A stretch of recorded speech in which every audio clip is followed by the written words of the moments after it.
jeb pilnā vārdā Lindleņa Kāja, man ir 33 gadi. Esmu precējusies, man ir 8-gadīgs dēls. Visā kopumā esmu parasts vienkārši cilvēks, tā kā kurš no mums. Bet, ir tādas lietas, kuras varbūt tās nedaudz vairāk redzu, vairāk zinu, bet tas nenozīmē to, ka es esmu pārāk par citiem. Es esmu vienkārši tāds pats cilvēks, kurš atnāca šeit. Šodien it kā lekciju vadīja, bet īstenībā es vairāk viņu uztveru kā informāciju. Informāciju no sevis, ko es vēlos nodot jums, ko jūs varat uztvert, bet galvenā doma ir tāda, lai jūs vienkārši noklausieties to visu un izlaižat caur sevi, tā kā izfiltrējat. Lai nav tā, ka jūs vienkārši sakat, jā, tas viss, ko viņš stāsta, ir taisnība, bet pretēji tas tā nav. Un šīs dienas tēma būs 3 tēli manīgie - ego, prāts un sirdsbalss. Tad mēģināšu izstāstīt apmēram, kas tie tādi ir, kāpēc viņi ir, un priekš kam man viņus vajag, un kā mēs ar viņiem varam sadarboties. Jā, lūk, un sākšu ar to, ka ego, noteikti, jebkura gadījumā visu šo vārdu dzirdējuši. Ego, tas atbild par mūsu 3. čakru, jeb saules pinumu. Tas vienā mazliet savādāk saucot, tās ir mūsu emocijas. Viss, kas saistās ar emocijām, par to atbild mūsu ego. Tas tātad nozīmē to, ka tas ir arī mūsu emocionālais ķermenis un arī personība. Kas saistās ar sirdi, sirdsbalss, tā ir mūsu dvēseliskais plāns, kas atbild par 4. čakru. Un līdz ar to tas nozīmē to, ka vienkārši 4. čakra atbild par sirdsbalsu, jeb dvēselisko plānu. Un tas ir tas galvenais, kas mums vispār būtu tā kā jāiemācās, ar kur sadarboties. Un tad vēl ir prāts, kur es lieku tādā formā, ka viņš ir analītiķis, ja visu, kas analizē, visu, kas notiek, viņš visu analizē, saliek pa plauktiņiem un izkalkulē, tas ir labi, tas ir tā, tagad daram tā, daram šitā. Īsāk sakot, mēs esam ļoti daudz dzīves dzīvojuši un īsti neiedzinājušies šajās tēmās. Kāpēc pēkšņi šie 3 tēli ir jāatšķir viena no otra? Doma ir tāda, ka mēs visu laiku esam vadījušies ar vienu tēlu pārsvaru, tas ir ego. Tas ir mūsu emocionālais ķermenis, un principā ar emocijām mēs pārsvarā arī visi cilvēki dzīvojam. Tā ir arī mūsu personība, ja mūsu arī raksturs. Un tā ir sanācis to, kad liekas, ka pēkšņi, tā kā daudz cilvēku saka, nē, forši, es nodzīvojos, es 50 gadus, pēkšņi man tagad saka, ka vai mainījies, ja? Un doma tāda, ko tad es tādu daru? Es šādi dzīvoju pareizi dzīvi. Kas tad ir mainījies? Tā galvenā doma ir tas, ka tas arī nedaudz ir no ezotērisma, bet tas tāpat arī fiziskā plānā notiek šī laikmeta maiņa, kad planēta, visums, viss pārējais mainās. Un galvenā tā koncentrēšanās ir uz Zemi. Zemi mēs visu laiku dzīvojam šajā 3D pasaulē, kas ir šī 3. čakras līmenī, jeb ego, un tagad viņu vienkārši grib ienest 4D, tātad, kura atbild par dvēseli. Neiet runa par to, ka tas nav nekad bijis, ka tāda dvēsele nekad nav eksistējusi, viss bija, bet vienkārši domāju tā kā pašplūsmā, lai iet, lai cilvēki attīstās, lai viņi piestrādā pie savām emocijām, bet lai tas viss notiek dabīgi. Un ir tā, ka nozīmēts tas laika posms ir, ko citi sauca par 2012. gadu, kad vienkārši Zeme, tas gan astronomiski, gan astroloģiski iet vienkārši citā laikmetā, ja citā zīmē, no zivs laikmeta uz ūdensvīru. Un līdz ar to zivs laikmets vairāk atbildēja par šīm emocionālām lietām, un ūdensvīra laikmets vairāk par garīgām lietām. Un tas ir, kas atbild vairāk arī par šo veselisko plānu. Un līdz ar to ir tā, ka cilvēkiem nāks nedaudz pievilkties klāt tā jaunajai pasaulē, un mēģināt iemācīties darboties ar to veselisko plānu, ko mēs saucam par sirdsbalsi. Tas ir tas galvenā tā doma, kāpēc, kas ir mainījies. Ja? Un to jau neizdomā kaut kāds konkrēts cilvēks, tas vienkārši notiek dabisks process, kurš vienkārši ir cilvēki, kas ļoti daudz gadus, 100 000 apakaļ dzimuši, un noteikuši to laiku, tas laiks pienāks. Ja? Līdz ar to tas laiks ir pienācis, un tagad mums nāks vienkārši saraut tās visas savas astītes, kas mums ir palikušas nepadarītas. Tas ir tas, mums tik galā ar savu emocionālo dabu, savu raksturu. Un doma ir tāda, ka es uzskatu tā, ka nav nekas jāmēģina nogalināt, apspiest sevi, ja? Bet iemācīties ar viņiem sadarboties. Tas ir tad ar mūsu ego, emocijām, ar mūsu sirdsbalsu un prātu.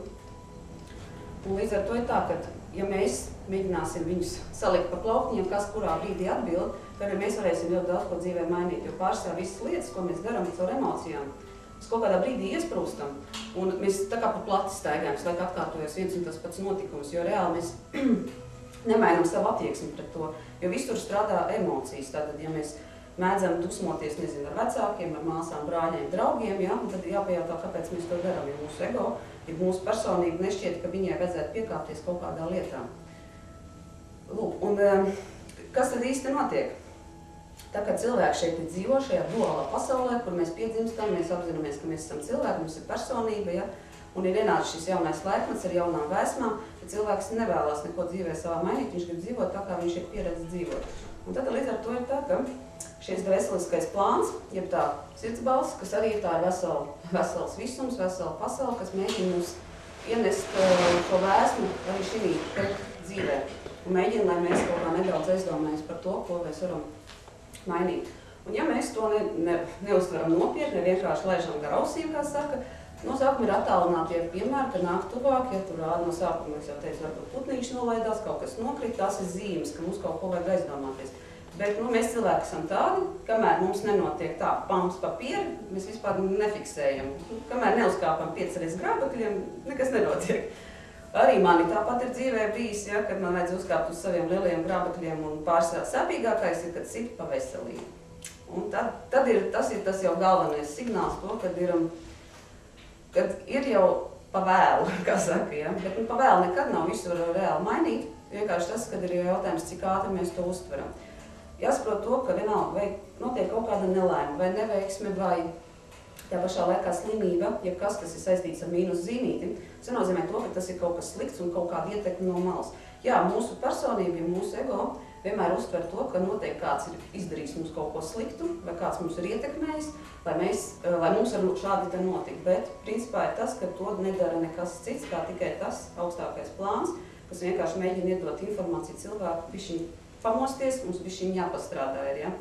Un principā iznāk tā, ka mūsu pašu augstākie, smalkākie plāni, ķermeņi, iedarbojas uz mūsu fizisko ķermeni, cilvēku, lai mēs kaut ko nedaudz pakustinātu sevi, pamainītu. Okay. Jā, droši sēžties. Tā galvenā doma. Un, jā, nedaudz izsatos. Tad par to, ka mūsu tas ego, jeb personība, viņš to vienkārši neuztver.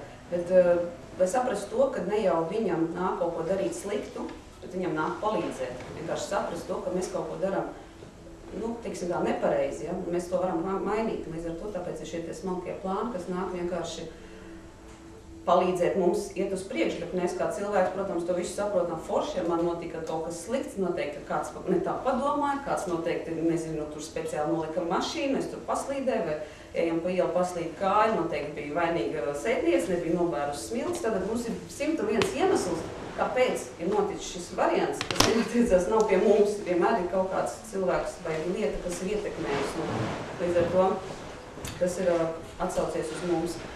Kāpēc veseliskais plāns, ja arī sirdsbalss, mēģina kaut ko tur mums iebakstīt? Doma tāda ir, kad jāsaprot arī tas, ka arī dvēseli attīstās. Arī viņai vajag transformēties, mainīties, un līdz ar to ir tā, ja mēs neko nedaram, tad arī dvēseli nekur, teiksim, viņi iestrēgs kaut kādā punktā, un viņi tālāk netiek. Un tad sanāk tā, ka viņai vajag šo te stimulu, viņai cilvēks nesaprot, viņš dzīvo kaut kādu savu dzīvi, viņam vispār neinteresē, es esmu šeit un tagad, un tā ir mana realitāte. Un tad vienkārši sanāk tā, ka dvēsele dod to stimulu, un tā tēlēni izsakoties sadarbojas ar citām dvēselītēm, saka, ziniet, palīdziet tam manam cilvēkam, viņš iespārdīt viņa vai pastumt, ja. Sākumā jau tā pastumšana notiek, teica, attālināt, ja. Kaut kur kaut kas notiek, bet tas nav ar mums, un kamēr ir kaut kādi draugi, radi, ja, kaut kas jau ģimenē notiek, ja, un vienalga mēs nefiksējam. Tad vienkārši nāk un saka, tas cilvēks nesaprot, tad vienkārši bliežam pa taisno, ja. Lūk, tas ir tas galvenais, tā vadlīnija, un kāpēc jau tai dvēselē vajag? Viņai vajag attīstīties, tātad transformēties uz augstākām vibrācijām, jo patiesībā tā doma ir tāda, ka mēs visu savalkam nedaudz ar ezotēriku, jo mēs šeit esam kā cilvēki, bet tajā pašā laikā mēs saprotam to, ka mums arī ir smalkāki ķermeņi. Un tā visa evolūcija sākās no tā, ka mēs varam no kaut kāda maza punktiņa izaugt par to, ko mēs šobrīd saucam. Cits sauc par radītāju, cits par dievu, kurš to nosauc. Mums ļauj izaugt līdz tam līmenim. Un tagad vienkārši notiek šis dabīgais evolūcijas process, kurā vienkārši šī piedalīšanās ar visiem mūsu ķermeņiem. Un galvenais ir tas, ka mēs kā cilvēki to varam mainīt, labot un attīstīt. Lūk, un līdz ar to ir tā, ka pienācis ir tas laiks, kad mums ir vienkārši nostāda fakta priekšā, ka ir nedaudz kaut kas ir jāpamaina. Protams, neaizmirsīsim mūsu trešo tēvu prāts. Prāts, protams, to visu vispār nevar saprast, kas te tagad notiek, kaut kas te jāņem, kaut kas jādara, un tad viņš tur mēģina kaut ko analizēt, ja?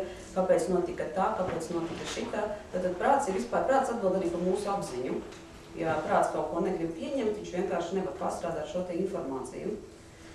Un līdz ar to ir tā, ka par tiem trijiem tēliem ir tā, ka jāmēģina saprast, kurā brīdī kurš runā. Lai mēs varētu virzīties uz priekšu, mūsu galvenā vadlīnija šobrīd ir jānozīmē šī veseliskais plāns, ir sirdsbalss. Un, lai mēs viņus atšķirtu ikdienā, tad vienkārši es novienkāršoju to visu, tas kā ego, jeb mūsu personība, ir viss, kas saistās ar emocijām. Ja mums ir kaut kādā lietā, situācijā vai problēmām, vienalga, plus, mīnus, viss, kas saistās ar emocijām, tas ir mūsu ego. Ego pārsvarā grib apliecināties, kaut ko pierādīt, viņam visu laiku vajag caur emocijām. Ir ar ego dažādi tipi. Es piedaru pie tiem ego, kurš slēpjās zem dīvā un izliekās, ka tas nav pie viņa. Ja?